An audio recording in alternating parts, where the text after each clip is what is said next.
Selamat pagi, Assalamualaikum warahmatullahi wabarakatuh. Berjumpa kembali dengan Budi Rajo di Padepokan Budi Rajo.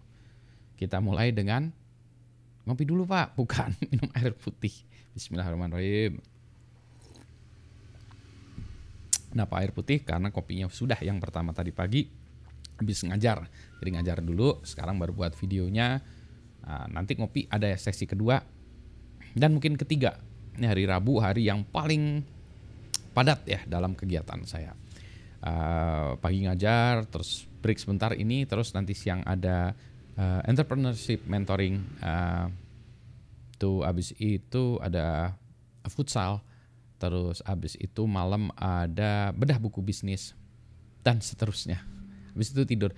Kadang yang bedah buku bisnisnya terpaksa harus tidak ikut karena terkapar, udah capek. Saya akan bahas tentang topik belajar ya, bagaimana cara saya belajar ya, strategi saya belajar atau cara saya belajar.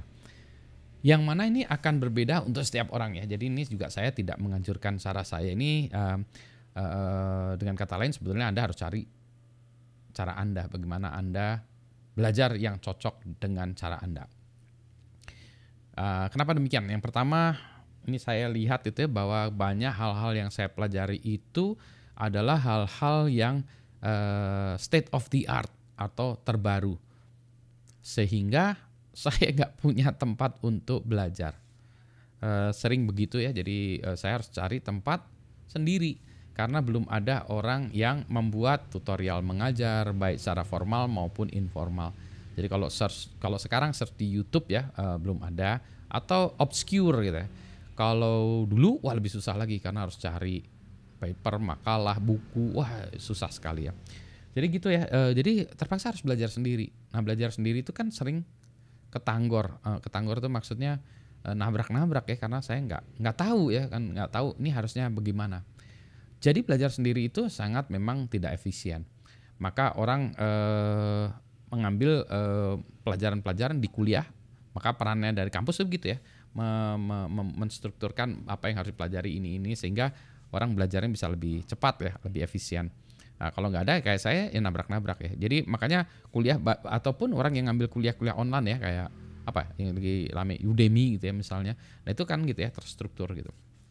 Nah itu juga cara yang sebabnya juga saya mencoba membuat daftar perkuliahan saya, YouTube saya buatkan terstruktur sehingga kalau orang mau buat itu ya bisa ngeliat situ. Itu saya taruh di website saya. Itu saya lakukan secara manual ya, nanti dikurasi secara manual. Ya jadi itu. Jadi maksudnya tidak efisien gimana? Wah karena tadi baru ya. Misalnya kalau dari satu pelajaran itu kita harus A, B, C, D, E, F, G terus sampai Z gitu. Nah kalau cara saya belajar nih tadi karena nggak jelas haphazard, A, G, Z, B, C, D, H, baru nanti oh iya ini harusnya diurutkan, ini dibalik-balik gitu ya, diurutkan, oh iya baru A, B, C, D. Nah biasanya saya strukturkan sehingga yang lain bisa belajar A, B, C, D, lebih mudah gitu ya, lebih mudah belajarnya. Itu juga mungkin juga ada orang yang memang nggak begitu, Pak saya belajarnya bagusan A, E, B, C, D, mungkin begitu ya cara dia yang lebih mudah bagi dia, mungkin seperti itu juga ada juga ya. Tapi setidaknya secara umum yang lain-lain A, B, C, D, E gitu ya, urut gitu. Nah cuma cara saya enggak tadi, karena kepaksa gitu. Itu ya. Berikutnya lagi ya berarti effortnya lebih besar ya, cara saya. Berikutnya lagi, karena ilmunya berubah dan terus saja kan kalau ilmu kan ada perubahan, toolsnya berubah segala macam sehingga ketika saya belajar A, B, Z tadi gitu ya, ternyata pas lagi berikutnya lagi 3 bulan kemudian udah A-nya udah nggak ini ya, toolsnya udah nggak jalan. Jadi harus ada A aksen, A prime gitu, A double aksen, double prime ya, atau ya beda lagi ya, sehingga mungkin kadaluarsa. Problemnya itu teknologi itu adalah seperti itu. Tetapi prinsip-prinsip tetap sama. Itu hal yang teknis. Nah biasanya saya juga, ini tambahannya lagi, harus meneliti ke belakang dan memikirkan masalah filosofikalnya. Kenapa begitu? Karena kalau filosofikal itu ketemu prinsip-prinsipnya. Sehingga nanti yang lain-lain itu ya, toolsnya segala macam itu kembangan aja ya. Atau ya cara praktisnya. Bukan nggak penting, penting juga ya, karena prinsip tuh penting, lo sangat penting. Kemudian latihannya tuh ya tadi yang bisa berubah ya. Setiap sesi masa berubah, tapi prinsip biasanya lebih lama ininya ya, validnya tuh lebih lama, berubahnya tuh baru lama lagi. Jadi kayak gitu. Ya kayak gitu ya.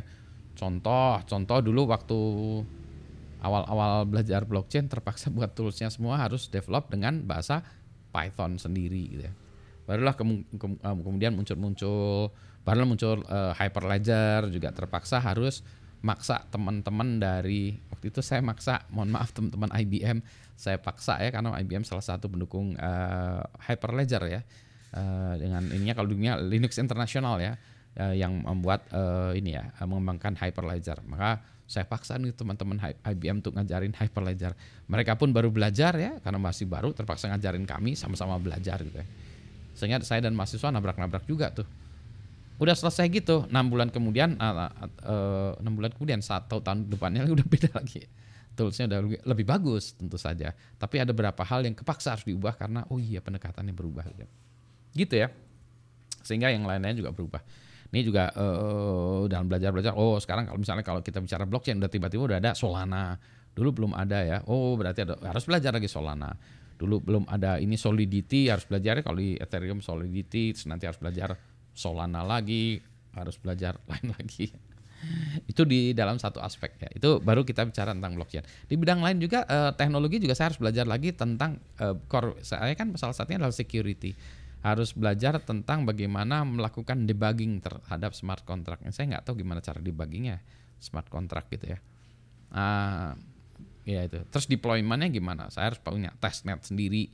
Tadi ya repotnya lagi kalau mulai tadi kita harus punya toolsnya sendiri, punya environmentnya sendiri ya. Misalnya kalau tadi saya harus punya testnet sendiri ya. Yang mana itu tidak mudah ya, tidak murah setupnya. Tapi terpaksa gitu. Jadi udah nggak efisien uang sekolahnya kalau kita konversikan quote-quote itu jadi uang sekolah, mahal banget ya kalau kita konversikan tadi tools yang disiapkan, ini harus siapkan, mesin yang disiapkan, waktunya yang disiapkan, yang terbuang dengan percuma gitu. Ini kayak saya sekarang langganan ada satu mesin di cloud yang saya langganan bayar 200.000 per bulan. Ini udah 2 bulan nggak bayar karena kelupaan. Berarti saya harus bayar 400.000 untuk ngaktifinnya lagi ya. Ada yang nggak apa-apa, ada 400.000 ya, maksudnya 200.000 per bulan. Berarti setahun saya harus ngabisin 2,4 juta untuk belajar sesuatu yang baru yang mana ya, karena belum ada. Kalau udah ada tinggal ikut punyanya orang gitu ya, nebeng gitu ya. Terus di saat yang sama ini juga saya harus buat lagi nih materi baru lagi, ngajarin orang tadi blockchain, security, data science. Saya lagi mikir mau pakai Kwami atau Orange atau apalah ya, masa balik lagi ke R ya. Tapi saya maunya tetap stick ke Python karena supaya saya nggak belajar macam-macam ya. Tadi Python semua, tak Python kan ya semuanya gitu ya. Nah itu juga biasanya saya dokumentasikan. Kalau cara saya paling bagus, ini juga cara paling bagus untuk belajar adalah dengan mengajar. Ketika saya mengajar, berarti kan saya punya banyak pertanyaan ya, atau ditanya maka saya harus bisa jawab, jadi lebih mengerti. Gitu ya. Nah sekarang ini saya harus ngoprek lagi dulu nih, harus setup banyak.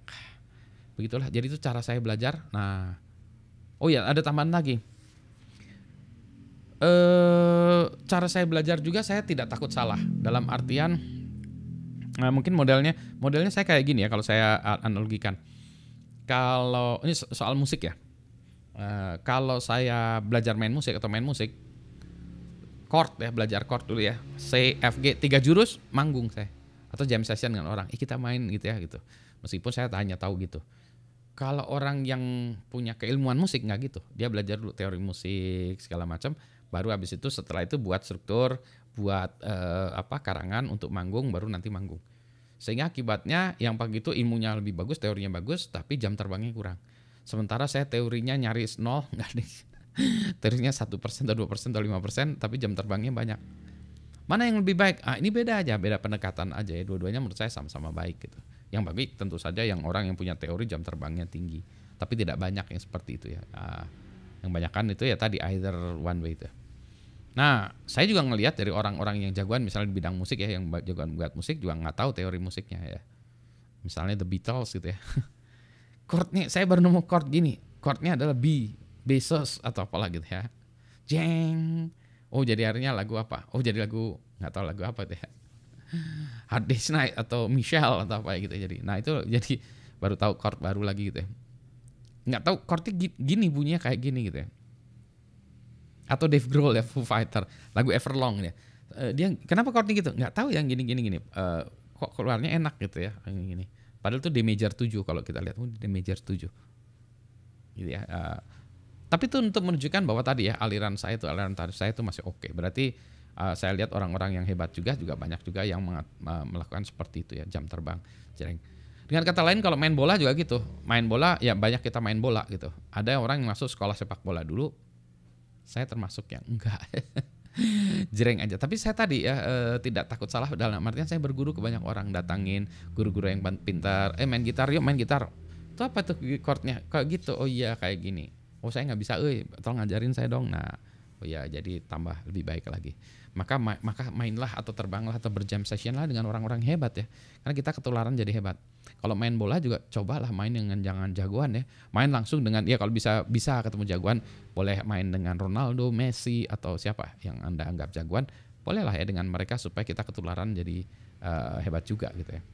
Demikian pula main kalau di Indonesia badminton. Badminton kan orang Indonesia kenapa bisa hebat-hebat karena ketemunya dengan orang-orang hebat-hebat lagi ya.